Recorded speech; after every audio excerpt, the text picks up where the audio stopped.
You pick up a book, excited to learn something new. You read page after page, absorbing information that could change your life.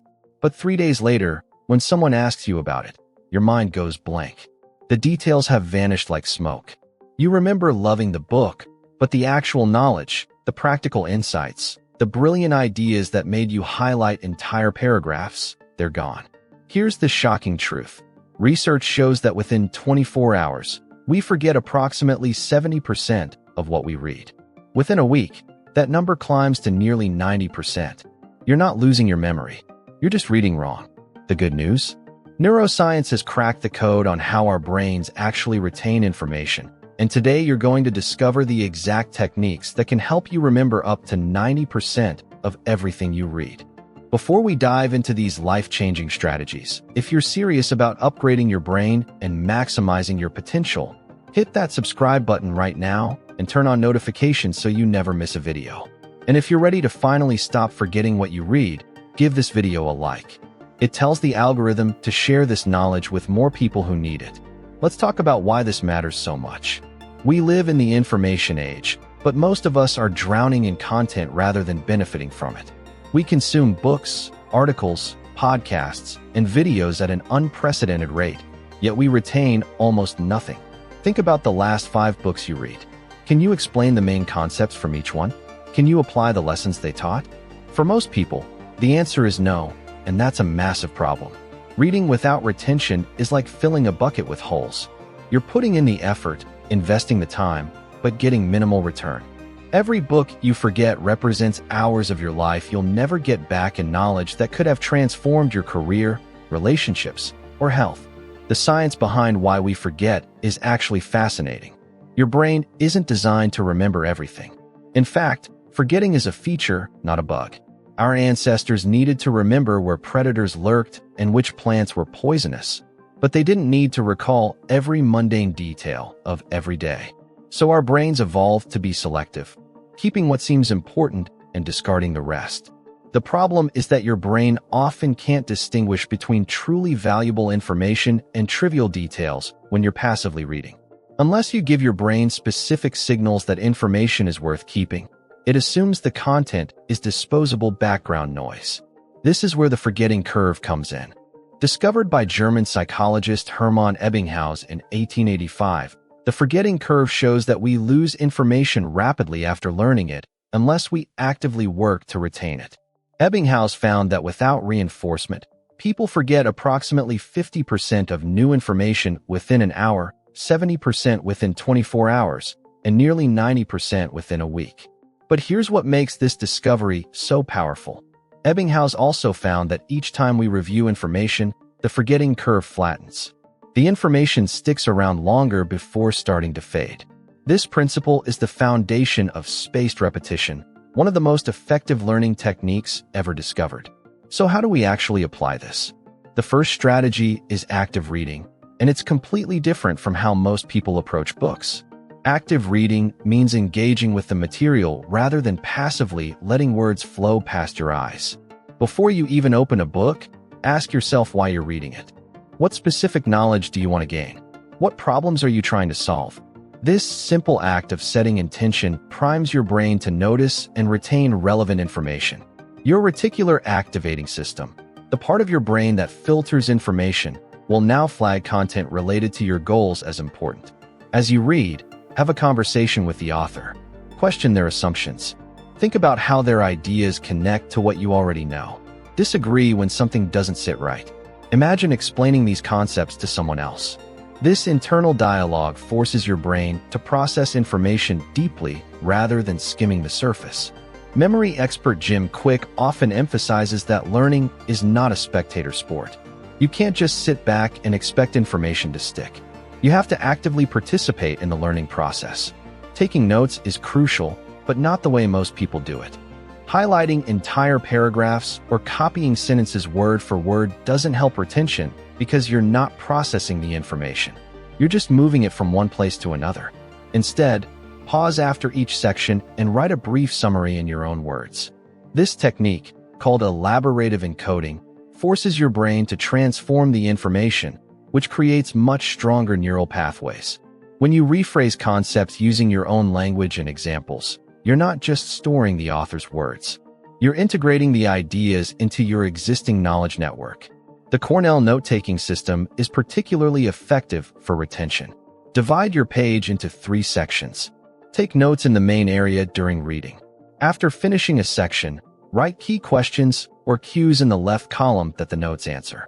Finally, summarize the entire page in just a few sentences at the bottom.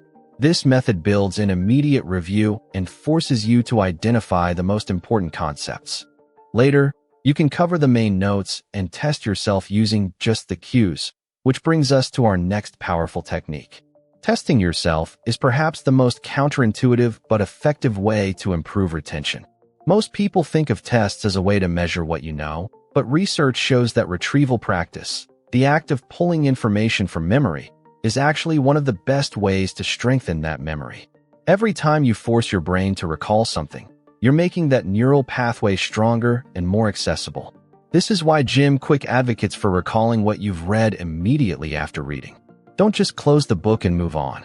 Take 2 minutes to summarize out loud or write down the main points without looking back at the text. Make this a regular practice. After reading for 25 minutes, take a 5-minute break and quiz yourself on what you just learned.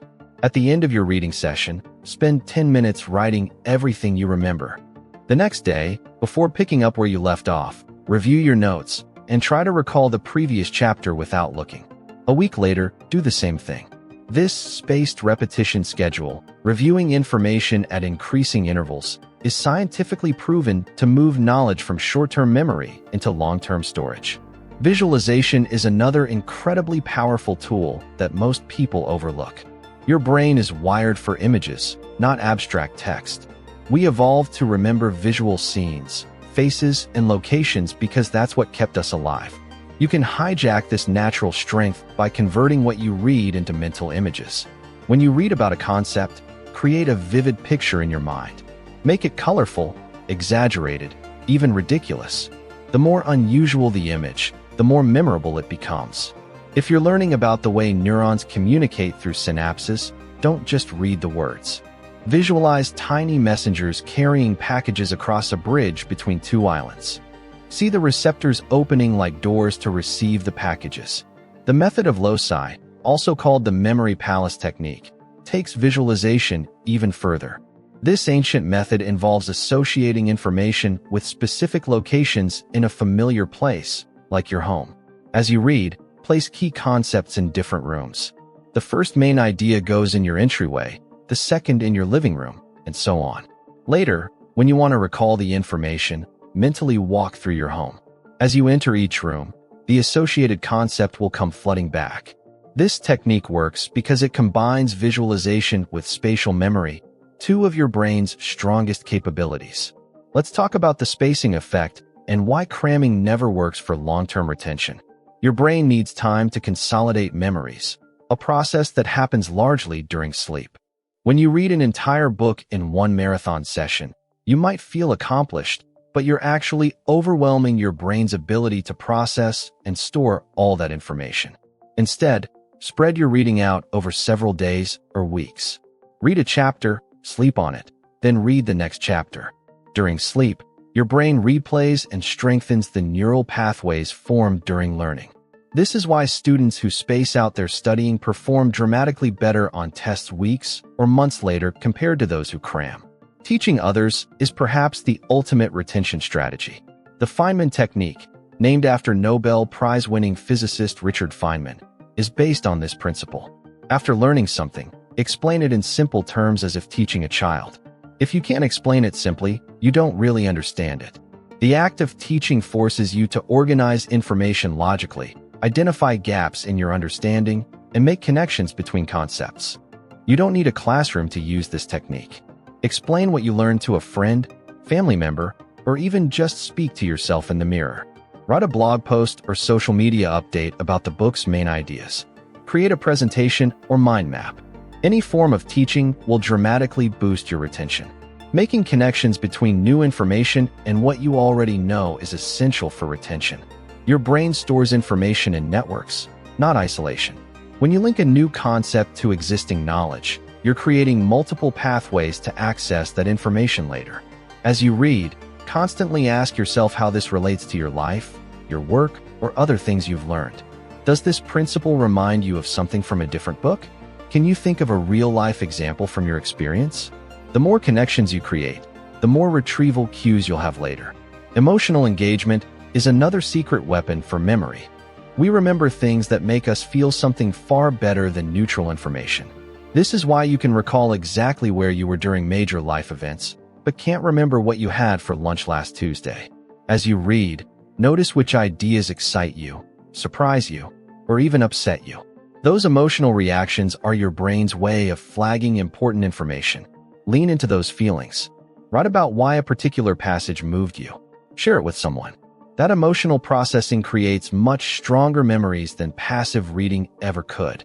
The physical act of reading also matters more than you might think. Reading on a screen, while convenient, often leads to shallower processing.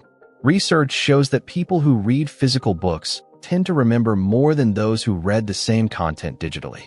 There's something about the tactile experience, the ability to flip back to earlier sections, and the lack of digital distractions that enhances retention. If your goal is truly to remember what you read, consider choosing physical books over digital ones, at least for the most important material. Creating a reading environment that minimizes distractions is crucial. Every time your attention shifts away from the text, whether to check your phone, respond to a notification, or think about something else, you're interrupting the encoding process. Your brain needs sustained focus to move information from working memory into long-term storage. Find a quiet space, put your phone in another room, and commit to focused reading sessions. 25 minutes of undistracted reading will give you far more retention than 2 hours of interrupted, multitasking reading. Let's address the role of pre-reading in retention. Before diving into a book, spend 10 minutes surveying it. Read the table of contents, flip through the chapters, look at headings and subheadings, examine any diagrams or charts. This preview creates a mental framework, a skeleton that you'll fill in with details as you read. Your brain loves patterns and structure. When you provide that structure up front, everything you read afterward has a place to fit in, making it much easier to remember. This is similar to looking at a completed puzzle picture before assembling the pieces. The power of writing by hand deserves special attention. While typing notes is faster, studies consistently show that handwriting enhances learning and retention. When you write by hand, you're forced to slow down and synthesize information because you can't write as fast as you can type. This necessary summarization is exactly the kind of processing that strengthens memory. Plus, the physical act of forming letters engages motor areas of your brain, creating additional neural pathways to the information.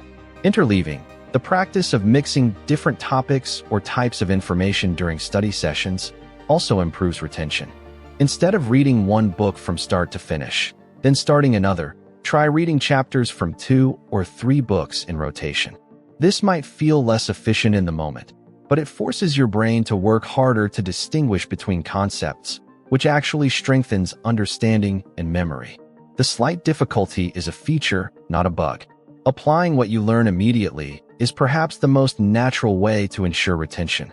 Knowledge that sits unused fades quickly, but knowledge you put into practice becomes part of you. After reading a productivity book, implement one technique immediately.